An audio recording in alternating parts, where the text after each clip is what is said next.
ஓம் நமக் சிவாய. அனைவருக்கும் வணக்கம். நான் உங்கள் கரூரா ராஷ்டிரபாகியலட்சுமி பேசுகிறேன். இன்னைக்கு நம்ம பார்க்க போகிற டாபிக் என்ன அப்படின்னு பார்த்தீங்கன்னாக்கா, ஒரு குடும்பத்திலையும் சரி, ஒரு நட்பு வட்டாரத்துலையும் சரி, வேலை செய்கிற இடத்துலையும் சரி, ஒரு சிலர் பார்த்தீங்கன்னாக்கா யாரையுமே நம்ப மாட்டாங்க. சந்தேக தோரணையிலேயே சந்தேகமாகவே ஒரு சிலரை பார்த்துட்டே இருப்பாங்க. எந்த ஒரு வேலையுமே நம்மளே செஞ்சு நம்மளே முடிச்சுக்கலாம் அப்படின்ற ஒரு தோரணையில இருப்பாங்க. யாரையும் நம்பாத தன்மை, சந்தேக தோரணையோடைய ஒரு சிலரை பார்த்துட்டு இருப்பாங்க. அது ஜாதக ரீதியாக கண்டுபிடிக்க முடியுமா அப்படின்னு பார்த்தீங்கன்னாக்கா கண்டுபிடிக்க முடியும். அதாவது லக்னம் என்ற நட்சத்திராதிபதி 8ஆம் அதிபதி சாரம் வாங்கி இருந்தாலும், லக்னத்தில் 8ஆம் அதிபதி இருந்தாலும், லக்னாதிபதி 8ஆம் அதிபதியோட சேர்ந்து இருந்தாலும் இவங்க யாரையுமே நம்ப மாட்டாங்க. மற்றவங்கள சந்தேக தோரணையோட தான் பார்ப்பாங்க அப்படிங்கிறத சொல்லலாம்.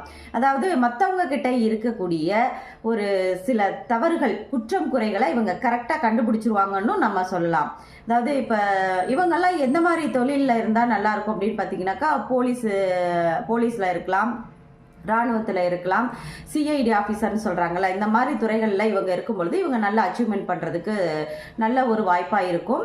அது மட்டும் இல்லாமல் லக்னாதிபதி வக்ரமானவங்களும் யாரையும் நம்ப மாட்டாங்க, எடக்கு முடக்காக தான் பேசுவாங்க. மற்றவங்க கருத்துக்கு எதிர்கருத்து இவங்களால சொல்லாமல் இருக்கவே முடியாது அப்படிங்கிறத நம்ம சொல்லலாம். நன்றி, வணக்கம்.